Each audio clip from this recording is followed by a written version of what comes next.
O autor do livro O Sol na Cabeça é o Giovanni Martins, um escritor da literatura brasileira que nasceu em Bangu, da zona oeste da cidade do Rio de Janeiro, no dia 18 de julho de 1991. Ele não conseguiu terminar os estudos, ele parou de estudar, então ele só estudou até a oitava série e a partir daí ele já começou a trabalhar, trabalhando como homem-placa, atendente de lanchonete, garçom em buffet e trabalhou até em barraca de praia. Ele vivia em uma fase de transição, passando pelas favelas da Rocinha e Barreira do Vasco, até que em 2004, aos 13 anos de idade, ele se mudou com sua mãe e seus irmãos para o Vidigal, que é uma favela da zona sul do Rio de Janeiro. E diante dessas diversas experiências nas favelas, ele passou a ter uma nova visão de mundo, porque ele percebeu que as coisas que aconteciam lá eram diferentes, a maneira como eles faziam era tudo diferente. E tem até uma frase que, em entrevista para a revista Época, ele disse que as cores, os sons, os dribles de corpo, as diferentes linguagens e até o sol, que queimam de um jeito diferente, me transformam no autor.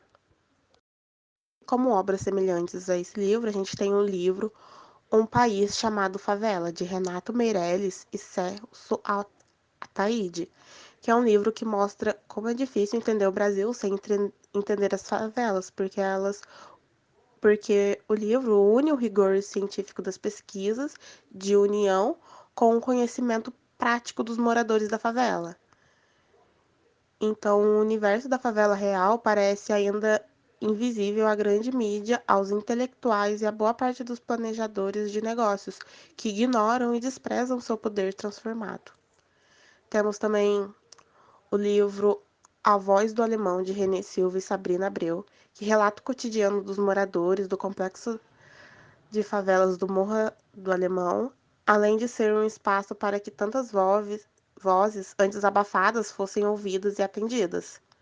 Tem um filme que está disponível na Netflix que narra a história dos jovens sonhadores que tentam encontrar a própria voz e driblar as dificuldades, a violência e o crime da periferia de São Paulo. Tem um filme, tem também um filme muito conhecido que é Cidade de Deus, que mostra como a vida lá na Cidade de Deus é difícil e perigosa, entre o crime organizado e a violência policial.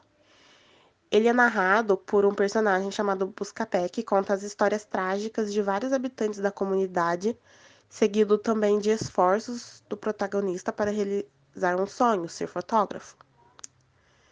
Tem uma série que é da Globo, disponível no Globoplay, que se chama Impuros, que se passa no Rio de Janeiro durante a década de 90 e ela acompanha o cotidiano de um jovem da favela carioca, em que seu principal objetivo ao fazer 18 anos é ganhar o seu dinheiro de forma honesta, mas acaba tendo várias desavenças, divergências que impede isso, como a morte do irmão traficante dele.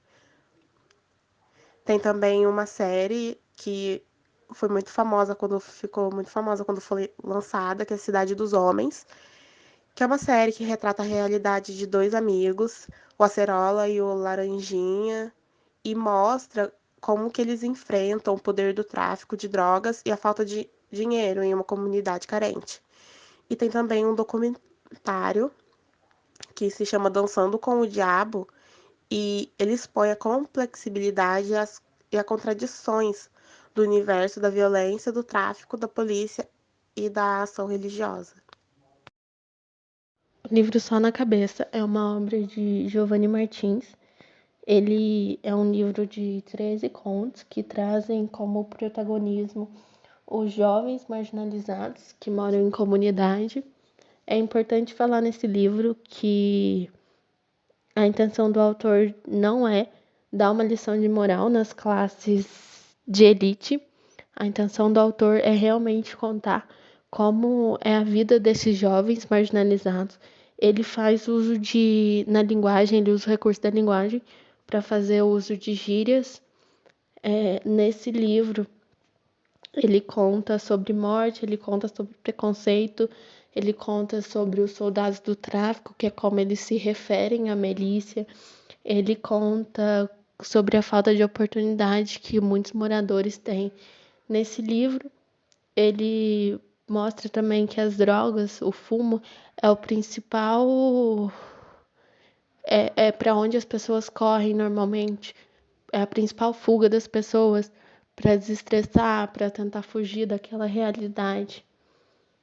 Esse livro, a gente pode, ao desenrolar do livro, a gente pode levar ele como bastidor das notícias que normalmente não são mostradas, porque normalmente os noticiários eles dão uma marginalizada na periferia, eles mostram os tiroteios, tudo que teve lá, mas isso é um olhar de quem está fora. O Giovanni Martins, ele foi morador das favelas do Rio, ele tem uma visão ampla de tudo que acontecia lá dentro e nesses contos cada personagem ele conta o ponto de vista de cada um, que então tipo é uma visão no livro que é passada de uma pessoa que está lá dentro, que normalmente a gente não tem esse conhecimento. O livro eu acho que pode ser tratado como um bastidor dos noticiários que são demonstrados. Nesse livro é importante falar como o autor faz um rodeio no universo que informa, no universo informal e da norma culta.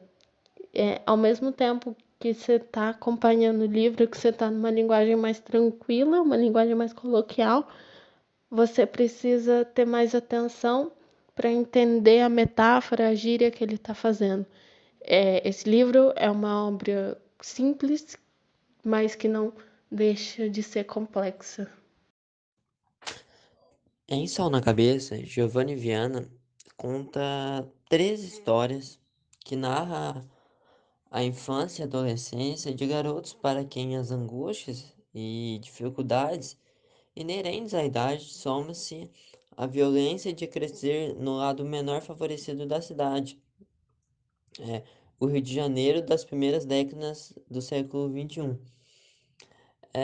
Vamos aqui contar 3 histórias dessas de 13. O primeiro é o Rolezinho.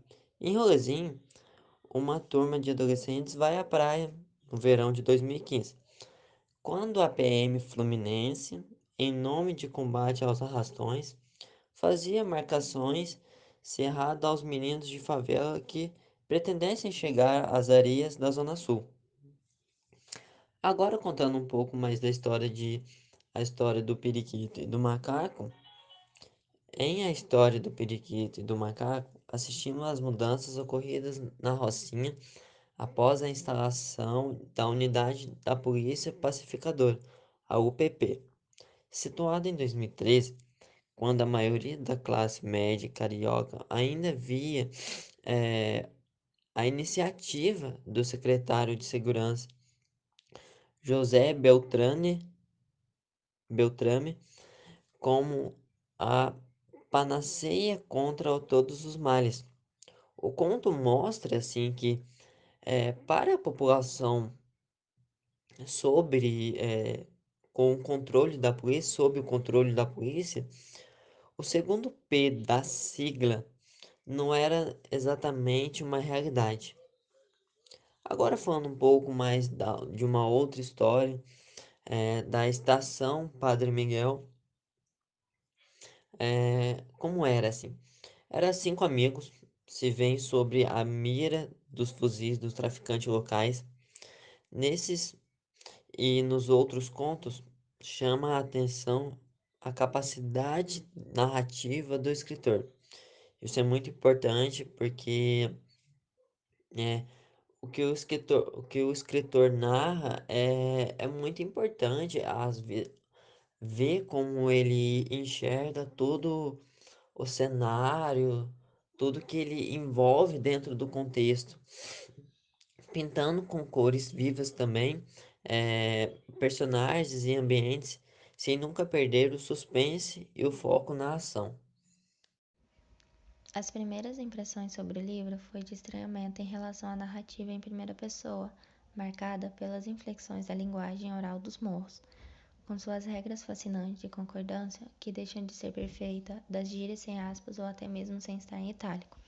O livro Só na Cabeça é considerado um fenômeno no mundo, pois revela um autor capaz de olhar o mundo com liberdade, sem raiva ou ressentimento, mesmo tratando de personagens vítimas de segregação racial e exclusão social. Marcado por narrativa realista e oralidade vivaz, a obra traz abordagem sensível e original sobre as favelas e asfalto. Antes mesmo de ser publicado em 2018, foi vendido a 10 países, como Inglaterra, Itália, França, Portugal, Espanha, Holanda e China. E isso não é tudo. O produtor do elogiado Me Chame Pelo Seu Nome, Rodrigo Teixeira, comprou os direitos de adaptação da obra para o cinema. O cineasta, que eu não sei o nome que eu vou colocar o áudio, foi escolhido para tocar o projeto. Muitos famosos leram o livro e esses foram os seus comentários. Do Chico Buarque foi que ele ficou chapado. Nelson Motta comentou: o sol vai muito além da literatura de favela, seja lá o que é isso for, é simplesmente ótima literatura moderna e ponto. Pequeno grande livro, emoção do início ao fim, bagulho doido. No livro O Sol na Cabeça, é narrado a história de um menino e seus amigos na favela do Rio de Janeiro. Durante toda a história, é fortemente criticado a discriminação racial e preconceito que o menino sofre, onde as pessoas tinham medo de serem assaltadas ou agredidas por simplesmente ser moreno e morar na favela. Também se diz muito do grande tráfico de drogas na cidade, onde os personagens sempre estão envolvidos, comprando grandes quantidades. Alguns capítulos do livro são escritos com uma linguagem rasgada, cheia de gírias, trazendo uma grande imersão na história. Porém, é escrito de tal forma que, independente do receptor, seja sua classe social ou convivência, ele entenderá o que o autor quer dizer e irá receber a mensagem. Desde o lançamento do livro, houve várias discussões sobre o tema, onde pessoas que moram nessa região têm dificuldades para conseguir ascensão social ou algum emprego, pois, como dito no livro, o jovem era o estudante voltando da escola e era tratado como bandido, onde as pessoas seguravam suas bolsas mais fortes ou então ficavam com medo de serem agredidos pelo menino. Existem dois pontos principais, sendo eles o foco no estudo e o indivíduo se direcionar para o crime.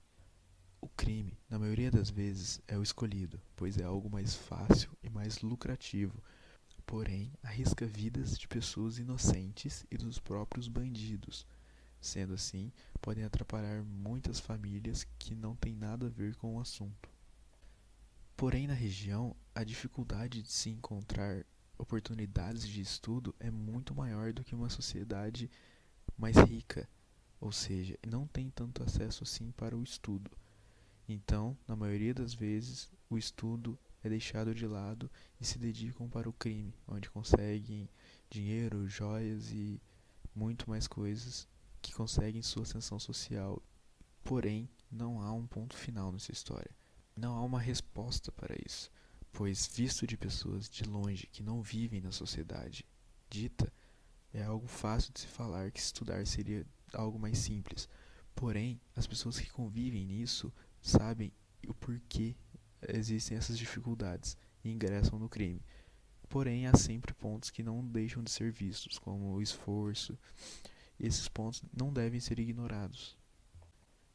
Então, esse livro trouxe à tona a frase "o homem nasce bom, a sociedade o corrompe", o que é bem descrito no texto e trouxe muitas discussões, onde não há um resultado final, porém há muitas conversas produtivas de tal assunto que podem direcionar pessoas a novos caminhos e novas percepções de mundo.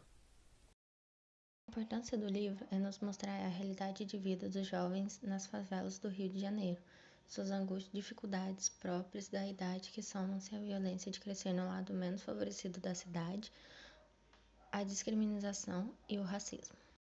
As impressões sobre o livro foi de estranhamento em relação à narrativa em primeira pessoa, marcada pelas inflexões da linguagem oral dos morros. Assistimos às mudanças ocorridas na Rocinha após a instalação da unidade da Polícia Pacificadora, a UDP. Ih, confundi com o negócio de rede. Nossa, é o PP. Ih, brisei!